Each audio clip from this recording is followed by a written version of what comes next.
அனைவருக்கும் வணக்கம் மக்களே. நான் தான் உங்கள் மணி. இப்ப என்ன டாபிக் பார்க்க போறோம்னு பார்த்தீங்கன்னா, இப்ப இலங்கையில் நடந்த ஒரு பயங்கரமான ஒரு துயர சம்பவம் தான். என்னன்னா பார்த்தீங்கன்னா, ஒரு ஃப்ளட். டிட்டுவா அப்படிங்கிற புயல் மூலம் பல குடும்பங்கள் சேதமாயிருக்கு. கிட்டத்தட்ட 43,900 குடும்பங்கள் பாதிப்படைஞ்சது தகவல் சொல்றாங்க. ஓகேவா? ஸோ கிட்டத்தட்ட 51 பேர் இறந்துட்டாங்க. எவ்வளவு பெரிய கொடுமையை பார்த்தீங்களா?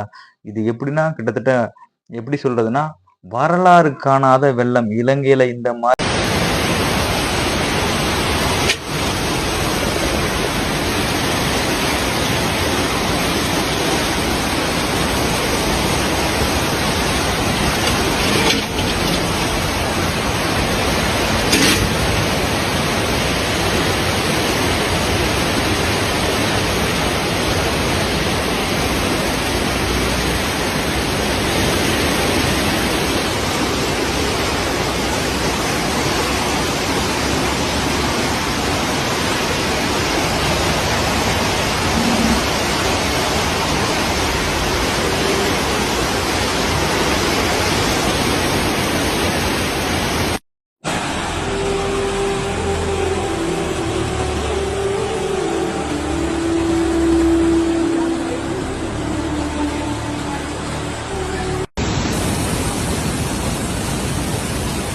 ஒரு வெள்ளம் எடுத்ததா கிடையாதுன்னு பாதி பேர் சொல்றாங்க. கிட்டத்தட்ட எப்ப சொல்றதுன்னா 1988 சம்திங் ஒரே ஒரு டைம் வந்ததா, இந்த லெவலுக்கு கிடையாது அப்படின்னு சொல்லிட்டு இருக்கு.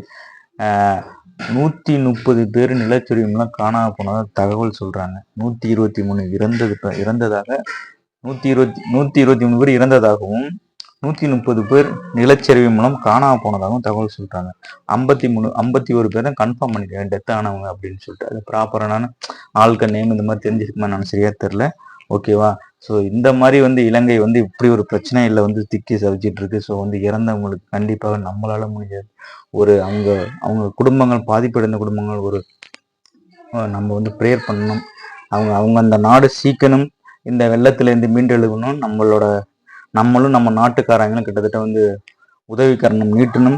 எல்லா நாடு மக்களும் கண்டிப்பா இந்த காணொலியை பார்க்குற நீங்க அந்த நாட்டு அதிபர்களாக இருந்தாலும் கண்டிப்பாக இலங்கைக்கு வெள்ள நிவாரண உதவி கொடுக்குன்னு சொல்லிட்டு நம்ம வேண்டிக் கொள்வோம் இந்த காணொலி மூலம்.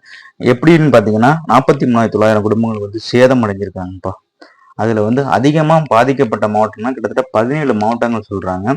அது பெரிய சேதங்கள் அடைஞ்சதுன்னா பார்த்தீங்கன்னா மாவட்டம் பார்த்தீங்கன்னா கண்டின்னு ஒரு மாவட்டம் இருக்கான், பதுளைன்னு ஒரு மாவட்டம் இருக்கான், கேகாலை, மாத்தளை, நுவரெலியா, அம்பரை, இந்த மாவட்டங்கள்லாம் பயங்கரமான ஒரு சேதத்துல கிட்டத்தட்ட குடும்பங்கள் பாதிக்கப்பட்டதா தகவல் சொல்றாங்க. கிட்டத்தட்ட 17 மாவட்டங்கள்ல அதிகப்படியான பாதிப்பு ஏற்பட்ட மாவட்டங்கள் இந்த மாவட்டங்கள்.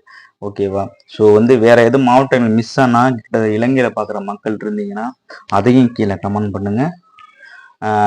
உங்களோட குடும்பங்கள் சீக்கிரம் உங்களோட பழைய நிலைமைக்கு வர நம்ம இறைவனிடம் வேண்டிடுவோம்.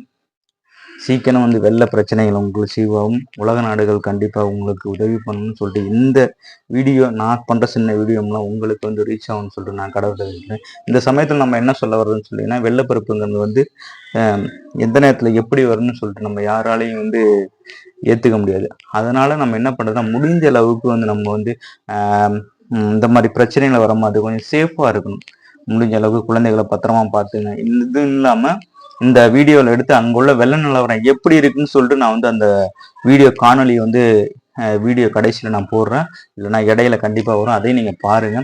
என்ன சொல்றதுன்னா, அங்கே இருக்கிற உயிரினங்கள், அந்த விலங்கினங்கள், பெட் அனிமல்ஸ்லாம் ரொம்ப தண்ணியில் தத்தளி சில வீடியோலாம் பார்க்கும்போது நம்மளுக்கு நெஞ்ச பதற மாதிரி இருக்கு. அதனால என்ன சொல்றேன், அரசாங்கம் சீக்கிரம் தீவிர பணியில, மீட்பு பணியில சீக்கிரம் அந்த மக்களை பாதுகாப்பு கொடுக்குன்னு சொல்லிட்டு நம்ம கேட்டுக்கொள்கிறோம். இந்த வீடியோ மூலம் முடிஞ்ச அளவுக்கு இந்த மாதிரி வெள்ள பிரச்சனைகள் வரும்போது முடிஞ்ச அளவுக்கு நம்ம கொஞ்சம் சேஃபா பத்திரமா இருக்கிறது நம்ம நல்லது. முன்னெச்சரிக்கை, அதாவது ஃப்ரெண்ட்ஸ் இஸ் பெட்டர் தென் கியூர்ங்கிற மாதிரி முடிஞ்ச அளவுக்கு கொஞ்சம் பாதுகாப்பா இருங்க. இந்த காணொலியை பார்க்குற அனைவரும் கண்டிப்பா என்னோட காணொலி உங்களுக்கு சென்றுச்சுன்னா அந்த மக்களுக்காக ஒரு சிறிய ஒரு பிரார்த்தனை பண்ணிக்கொள்ளுமாறு நம்ம கேட்டுக்கொள்கிறோம்.